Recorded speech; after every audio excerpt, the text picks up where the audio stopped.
It's the first criminal prosecution of a child of a sitting US president. In the last few hours, President Joe Biden's son Hunter has been found guilty on all 3 counts in his gun crime trial. The jury found that Hunter Biden had lied about his drug use on a federal government form while buying a weapon in 2018. Mr. Biden's defence team had argued that he was in recovery from addiction when he bought the weapon. We'll get the latest reaction from the courtroom in a moment. Now, in the last hour, President Biden's been speaking at a gun control conference in Washington, D.C., which brings together survivors of gun violence, volunteers, as well as advocates. Earlier, Joe Biden issued this statement. He said, "I am the president, but I'm also a dad. Jill and I love our son, and we're so proud of the man he is today."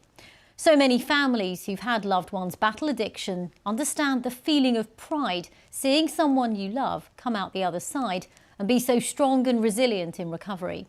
As I also said last week, I will accept the outcome of this case and will continue to respect the judicial process as Hunter considers an appeal. Well, let's have a listen now to the prosecution. Here's Special Counsel David Vise. While there has been much testimony about the defendant's abuse of drugs and alcohol, ultimately this case was not just about addiction, a disease that haunts families across the United States, including Hunter Biden's family. This case was about the illegal choices defendant made while in the throes of addiction, his choice to lie on a government form when he bought a gun, and the choice to then possess that gun. It was these choices and the combination of guns and drugs that made his conduct dangerous. Second, no one in this country is above the law. Well, my colleague Carl Nasman is at the court in Delaware for us. So, Carl, just bring us up to date with the events of the day. It's really been quite the whirlwind of a day. We all arrived here at 9 a.m. That's when the court opened, and that's when the jury was set to begin its deliberations for the day. By 11 a.m., just 2 hours later, that jury was once again re-emerging, coming back into the courtroom, and they had reached that verdict. People in the courtroom listened as they read out a guilty verdict on all 3 of these felony charges. Hunter Biden, of course, he was in the room. He was listening, fairly stoic, his reaction. And afterwards, once the jury left the room, he thanked his defense team. He hugged his lawyers, and then he hugged his wife, Melissa. As they headed out of the courtroom, they were joined by Jill Biden, the First Lady of the U.S., and off they went. And it was really, I think, a bit surprising for many people how quickly the jury reached its verdict. Just 3 hours in total of deliberations, 1 hour on Monday, 2 hours today. Clearly, they were convinced by what was a mountain of evidence presented by the prosecution, reaching a verdict, and it was a historic one. The first time that the child of a sitting president has been convicted of a crime in a federal court. OK, Carl Nasman, thank you very much for bringing us up to date on the very latest from the courtroom. Well, Richard Painter is the former chief White House ethics lawyer in the George W. Bush administration, now law professor at the University of Minnesota. Welcome to The Context, Mr. Painter. Looking at the charges, what are the possible penalties that Hunter Biden could face when it comes to sentencing? Well, this is probably a case that will end in probation. We have yet to see what the judge will do. This is a serious crime. This is a felony to lie on a form to obtain a gun. The broader problem we have in the United States is that gun laws such as this one are rarely enforced. We have these laws on the books, but prosecutors are very reluctant to prosecute people for lying about drug use, alcohol use, domestic violence, and other material information when they purchase a gun. The National Rifle Association, the gun lobby, has an enormous amount of influence in the United States. So our laws are inadequate with respect to gun safety, and the laws we have are rarely enforced. And that's why, of course, Hunter Biden and his attorneys are claiming that this is somehow a special prosecution targeted at him. I have absolutely no sympathy for Hunter Biden. I have absolutely no sympathy for anyone who lies on a form to obtain a gun permit in the United States. But we absolutely need to enforce our gun laws and not just have this be a one-off case brought against Hunter Biden. And the irony is that a lot of the people in the National Rifle Association and those who don't want to enforce any of these gun laws, they are backing Donald Trump for president, and he is a convicted felon in New York for falsification of business records, also a very serious crime. And I remind everyone that Hunter Biden is not running for president of the United States. His father is. Indeed. And that's really what this story is all about. It is, but of course, one of the questions which is more straying into the politics, I might say, is how this might impact his father's chances. We'll come to that perhaps in a second, but I wanted to first of all ask you about what his path is to a possible appeal.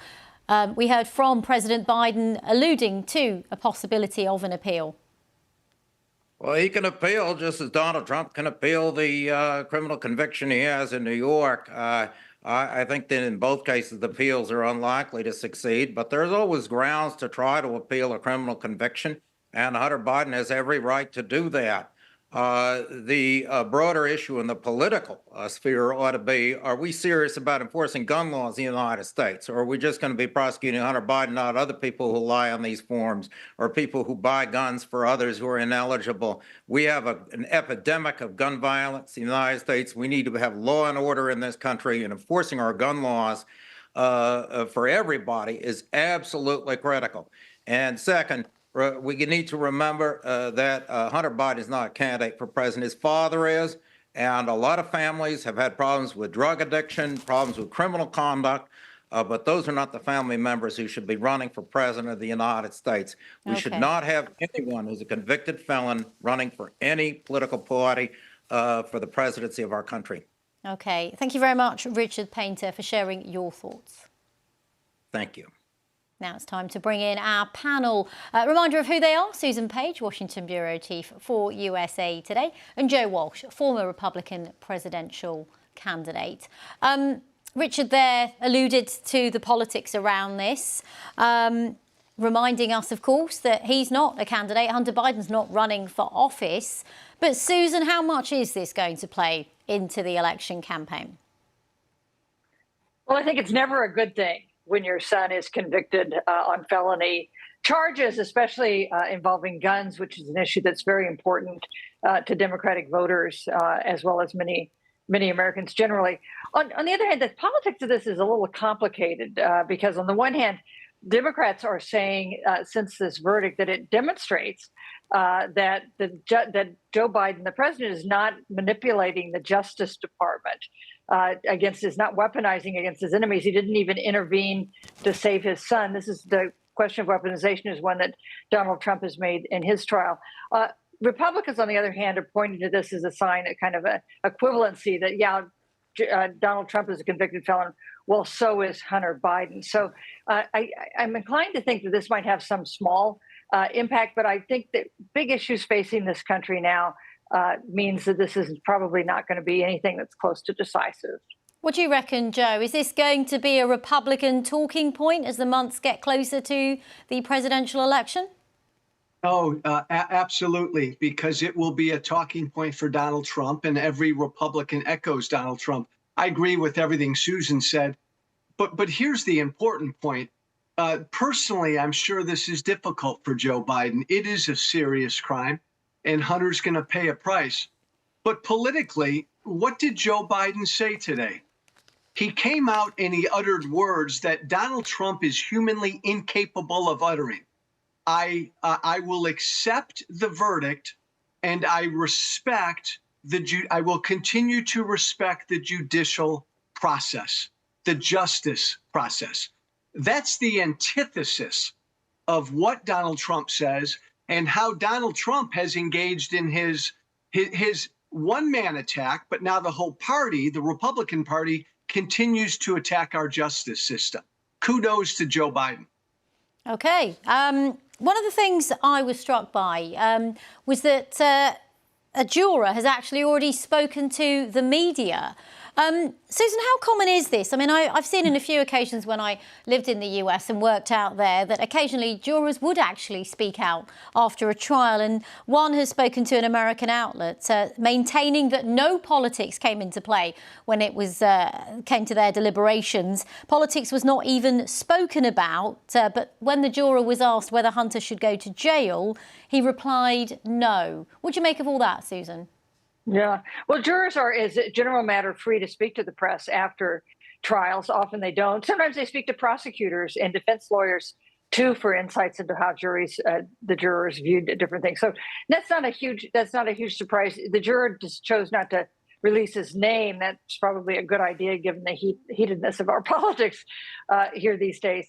You know, I think there are a lot of people who think the prosecution made their case. He lied when Hunter Biden lied when he signed the form and said he wasn't using drugs. There seemed to be a lot of evidence from members of his family that he was using drugs during that time, although he's now in recovery. But this is not a crime that traditionally leads to jail time, especially for a first offender and a gun that was not used in a violent crime. So if he gets sentenced to jail, that would be a surprise and at odds with how these defendants are traditionally treated. Joe, what's your take on all of that? I agree with Susan. I'd be really surprised if he were sentenced to jail. Again, though, watch the Republicans and watch Trump. Their entire theme this year has been that the justice system is being weaponized to go after Donald Trump. This clearly blunts that. OK, just quickly, actually, Joe, because you used to be a talk show host. What are the kind of headlines that they're reporting on today then? What are the talk show hosts saying on this subject then? Well, it's so fascinating because the right wing actually, where I come from, right wing media in America is like presenting this as some conspiracy, like this was a minor offense. And the only reason the Justice Department went after Biden on this and convicted him on this is to hide the greater financial crimes that Hunter Biden, along with his dad, committed, which there's zero proof of. So that's really the talking point on the right today, that this is a distraction from the more serious crimes that Hunter and his dad committed.